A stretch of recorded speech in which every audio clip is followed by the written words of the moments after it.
안녕하세요, 홍 박사입니다. 안녕하세요. 이재입니다. 반갑습니다.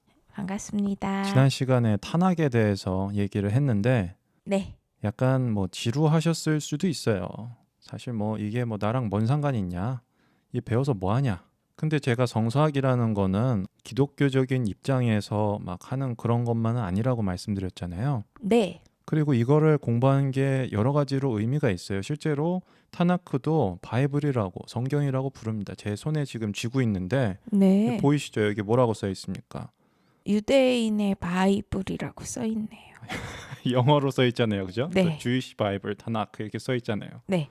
그죠? 그리고 Scriptures라고도 써 있고. 네. 그죠? 타나크라고 써 있죠? 네. 이 성경이에요. 네. 유대인들한테는 어디서 선물 받으셨나요? 산 거예요. 어머. 아, 네. 이거는 선물 받은 건가? 저 다른 것도 있는데 저건 제가 산 겁니다. 네. 예. 어쨌든 이걸 아는 게 왜 중요하냐면은 예수님 당시에 우리가 보고 있던 성경을 보고 있던 게 아니잖아요. 네. 신약 성서 없었잖아요. 네. 그죠? 그러니까 이게 의미가 있는 거라니까요. 그래서 제가 이번 비디오에서는 네. 그래서 어쨌다고 라는 느낌으로 네. 왜 도움이 되는지 그걸 보여드리려고요. 예수님 당시에 타나크가 있었다고요? 아, 예수님 당시에 타나크라는 이름을 가진 요게 딱 있진 않았고요. 네. 타나크란 이름 자체 잘 물어보셨어요? 타나크란 이름 자체는 중세에 나온 거예요. 네. 하지만 여기에 있는 이 책들이 이렇게 묶여 있었고 유대인의 성서가 있었을 거 아닙니까? 네. 아, 그리고 그 유대인들이 보던 성서에는 우리가 기독교인들이 보는 신약 성서는 안 들어가 있을 거 아니에요. 아직 예수님이 나오지도 사역이 예. 네. 그죠? 네. 그러니까 아. 그거를 이해하는 게 왜 도움이 안 되겠어요? 도움이 되지. 네. 그러니까 제가 그래서 그걸 보여드리려고 한다는 거죠. 네. 지금. 네. 흥미로워요. 유대 성경이 세 부분으로 되어 있다는 개념은 여기저기 나옵니다. 네. 지금 보시면은 그 집회서라고 있어요. 학자들은 보통 벤시라라고 부르는 책인데 가톨릭 교회에는 성서로 들어가 있지만 개신교 성경에는 들어가 있지 않은 책입니다. 네. 하지만 엄청나게 중요한 책이에요. 역사서인가요? 지혜 문서입니다. 네. 네, 되게 중요한 책이에요. 잠언 같은가요? 잠언이랑은 비슷하면서 좀 다른데 잠언은 좀 이렇게 뚝뚝 끊겨 있는 느낌이 있거든요. 네. 약간 속담 모음집 약간 그런 네. 짧게 이렇게 되어 있잖아요. 네. 네, 근데 집회서는 좀 더 어떤 이렇게 좀 호흡이 긴 느낌. 전도서? 전도서랑 비슷한데 전도서랑은 좀 그 내용이 다르죠. 네. 네.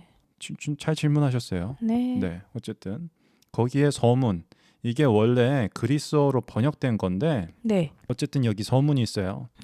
거기에는 이런 얘기가 있습니다. 율법서와 네. 예언서와 그 뒤를 이은 후대 저서들이 우리에게 유대인들에게 위대한 가르침을 많이 전해 주었다. 그러니까 성경이란 한 단어를 딱 썼다기보다는 율법서와 예언서와 그리고 다른 나머지 것들. 네. 아까 말씀드린 그 유대인의 성서가 세 부분으로 되어 있다는 개념이 이렇게 딱 나와 있는 거죠. 네.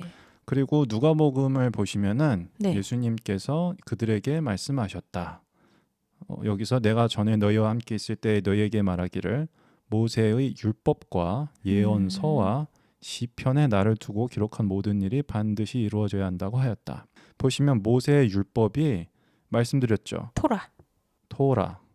그 책들을 가리키는 거예요. 그래서 율법이라는 게 율법 법조문의 모음집을 말하는 게 아니고 모세오경.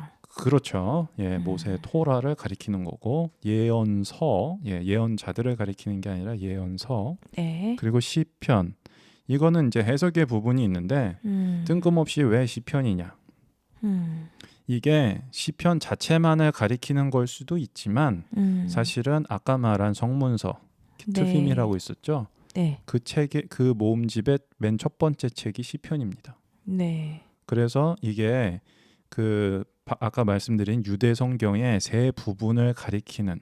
네. 그러니까 여기서 예수님이 이 표현을 통해서 네. 말씀하는 거는 유대인의 성서에 있는 나에 대한 말씀들이 이루어져야 한다라고 말을 하고 있는 거죠. 네. 이게 유대인의 성서를 가리키는 표현들이다. 유대인의 성서 세 가지. 네. 네. 넘어가 볼게요. 네. 이런 거를 이해하는 게 성경을 읽는데 도움이 돼요. 네. 지금 보시면은 제가 마태복음 5장 17절을 여러 번역본을 그 다 이렇게 목록으로 해서 보여드리고 있죠. 네. 자, 개역 개정판 개신교에서 가장 널리 쓰이고 있죠, 지금. 네. 내가 율법이나 선지자를 폐하러 온 줄로 생각하지 말라. 중요한 부분이죠, 이거. 네. 네. 자, 여기서 말하는 율법과 선지자가 네. 뭘까요? 이게 법을 말하는 건가? 법조문? 구약을 얘기하는 게 뭐 아닐까요? 해라 하지 마라 한 뭐 십계명 같은 그런 율법을 말하는 걸까? 그러면- 모세오경. 예, 바로 바로 그렇습니다. 오. 네. 그래서 지금 영어 이 NASB 보시면은 여기 L이 대문자로 돼 있죠? 네. 예, 대문자로 되어 있다는 건 이름이라는 뜻입니다. 네. 네. 그래서 율법서 그러니까 토라 그리고 P도 대문자로 되어 있죠. prophets 할 때. 네. 그래서 이거는 예언서 그 두 번째 있죠? 예. 성서를 폐지하러 온 게 아니다. 네. 그 얘기예요. 근데 여기 다른 그 번역본들을 보시면 율법이나 선지자들의 말 그게 원어에는 네. 원어가 지금 그리스어죠. 마태복음이니까 네. 그리스어로 돼 있거든요. 근데 원어에는 선지자들 이렇게 돼 있어요. 근데 그 선지자들이 선지자들 그 사람을 가리키는 건지 그 선지자들이 한 말을 여기 지금 가로 안에 해설처럼 써놨죠. 200주년 신약 같은 경우에는 네. 선지자들이 한 말을 하는 건지 아니면 그 예언서들 책들을 말하는 건지. 네. 왜냐면 예언서들 안에 선지자들의 말만 있는 게 아니에요. 그렇잖아요. 그렇죠. 다시 정리하자면 네. 영어에서는 L이 대문자로 되어 있고 이런 식으로 P가 네. 대문자로 되어 있으니까 이게 이름 고유명사구나 이렇게 알 수가 있는 거거든요. 네. 그리고 우리말에서는 율법이랑 율법서랑 다르고 네. 예언서가 다르잖아요. 네. 다른 말이잖아요. 네. 뭐 여기 있는 그리스어나 영어에서는 그냥 prophets 이렇게 돼 있는 거거든요. 그래서 그걸 어떻게 해석하느냐에 따라서 뭘 가리키는 건지 우리가 오해할 수 있는 거예요. 네. 네. 자, 두 번째 예입니다. 네. 마태복음 7장 무엇이든지 남에게 대접을 받고자 하는 대로 너희도 남을 대접하라. 이게 또 중요한 구절이죠. 소위 말하는 황금률 그거 아닙니까? 네. 들어보셨어요? 황금률은 골든 처음 룰. 아니 뭐 기독교인이 아닌 사람들한테도 많이 알려져 있는 그런 역지사지. 그렇죠. 네. 역지사지. 예. 자, 이것이 율법이요 선지자니라 이렇게 되어 있죠. 네.